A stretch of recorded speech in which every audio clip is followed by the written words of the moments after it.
Hey folks, how we doing today? Me again, Shannon Fox here, Devoted Patriots 2 channel, and I just wanted to say, first off, thank you for your service to our country, to all the veterans out there. Anyone that listens to my channel has any veterans in your family, call them up, give them a hug, whatever you got to do to let them know you do appreciate their service that they have put forth to help maintain security and keep our country in check.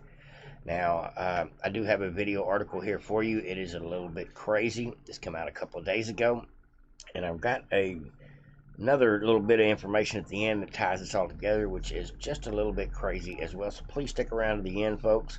I do want y'all to tell me in the comment section what this means, the final result of this video, and I will keep you in suspense to that point. Hopefully, y'all will stick around. It won't be too long a video, but the other day, CBS Evening News, Nora O'Donnell, who is one of their better commentators over there on CBS. Not that they're a great news source, but CBS, being mainstream media line news network, has come out with a story about fentanyl-laced threatening letters that showed up at the election places, at several of these election places, including in Fulton County, Georgia, where we're having all these RICO cases, all these issues between the 2016, 2020, 2022, all the races that have been run in Georgia for the last several years have had questionable issues, and I'll leave it at that. But several left-wing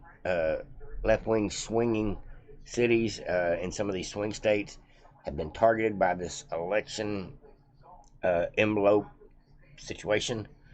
Basically saying that somebody has put poison out there to intimidate and harass these election officials and maybe even scare people from going to the booth. And that's why I want to talk about this a little bit. These are just my speculations at this point.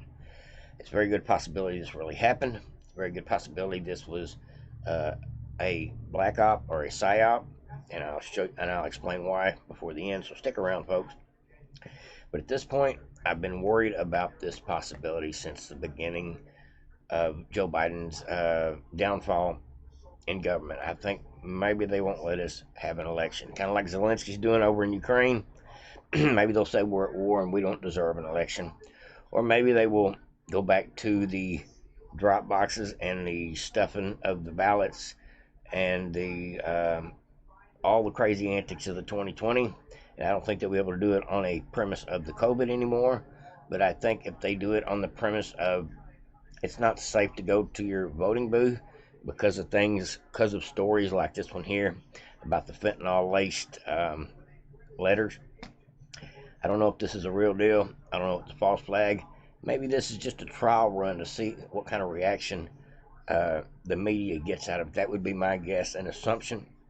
But it does appear that the story is saying that this was an alleged Antifa, Satan promoting, LGBTQ promoting manifesto type letter to the several different election locations. Now we'll go ahead and play this little short video clip. This should be up to date. This is actually the third story they've done about it, so hopefully this will be the most accurate, up to date with the ongoing information. But if it is Antifa, stick around to the end, folks, because I'll show you exactly who Antifa is with just one little Google search term. Now here we go, folks.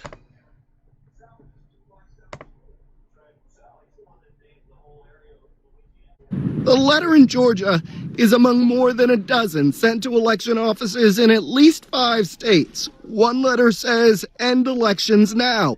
Another warns of white powder and reference communists. Both featured symbols of left-wing groups. Law enforcement sources say the letters sent across the country appear to be threats to scare rather than seriously harm. They're intentionally trying to break us enough to stop elections, and that's not going to happen. It quite frankly did the opposite. It lit a fire underneath us. Investigators are working to track down the sender using the messages, symbols, and paper itself, along with examining the stamps for fingerprints to pinpoint the location where the envelopes were dropped in the mail. Right now, the focus appears to be on the Pacific Northwest, the scene of recent left-wing extremist activity. someone is trying to make people fearful as they open ballots, as they respond to routine correspondence. And this is the exact definition of domestic terrorism. Threats like these are having an impact on the volunteers working at the polls. Nora, according to a recent survey by the Brennan Center, 1 in 5 election workers has left their job in part because they're concerned about their safety. It's a threat to democracy. Jeff Pegues, thank you so much.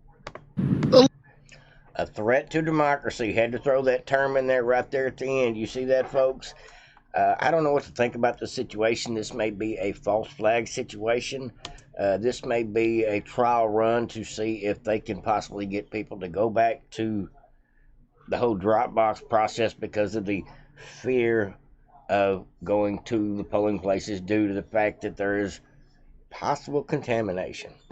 That's what I believe is the narrative they're trying to push at this point. We will see if we have several other stories that chirp the same mantra, or we end up with a bunch of more of these type incidences happening. I believe it will be about intimidation. Now, at this point, they have every reason to believe that it was Antifa that was behind this. But at the same time, if you really want to know who Antifa is, let's go ahead and go to a new tab, and I will show you something that you probably haven't seen before. Now, I'm going to go up here to the top of the page,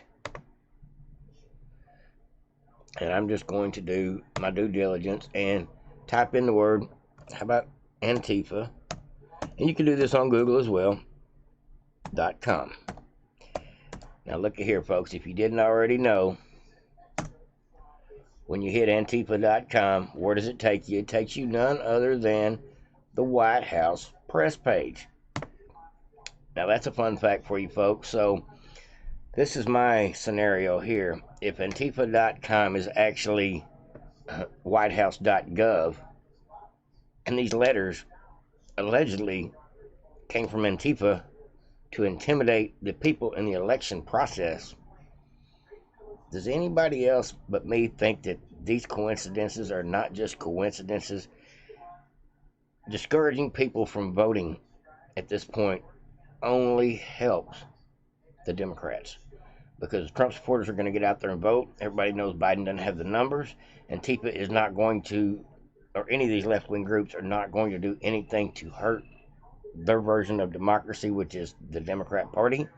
And so therefore I believe that Antifa would not put out these type of things to discourage the Democrats from voting, but in turn to blame it on Republicans and to try to revert back to the old ways of doing things as far as the whole people picking process, whether you show up in person, whether you show up with it without ID, whether you show up and drop it off in a box according to your state rules.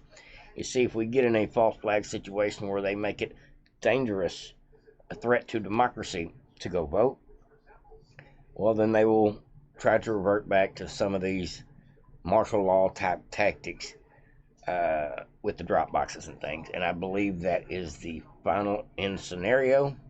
Now, I haven't went over here to WhiteHouse.gov too much and looked around and seen exactly if there's a portal for Antifa and Black Lives Matter directly. But we do know that WhiteHouse.gov is otherwise known as Antifa.com. And we do know that you can go to Kamala's press page, and they have a donation fund set up there for the Black Lives Matter protesters that went to jail for destroying property. So, I mean, if that doesn't tell you all you need to know about the people running the country right now, nothing does, folks. But that is a crazy bit of information as far as I'm concerned, that WhiteHouse.gov is the same as Antifa.com. And now we have these false flags, fentanyl, minute amount of fentanyl-laced letters that have been sent out to several states for intimidation purposes. Now the question is, who are these letters and this story really about? Who are they really supposed to intimidate? And what is the final result? Do you think I'm right, folks? Do you think this is about intimidating Republicans and keeping them from going to the booth? Do you think this is about changing the rules at the last minute in the name of fear. There's something going on here, folks, and I think it's all tied together, folks. Now, I will update you on the story when I do learn more about it, but this is definitely something fishy going on here, folks. Just my opinion. Something stinks in Denmark, as they say. Like, subscribe, and share the Road to Patriots. Like I said, tell me what you think in the comment section down below. Am I onto something here, or am I just another crazy conspiracy theorist with a microphone? Over and out, folks. Have a great day. Happy Veterans Day.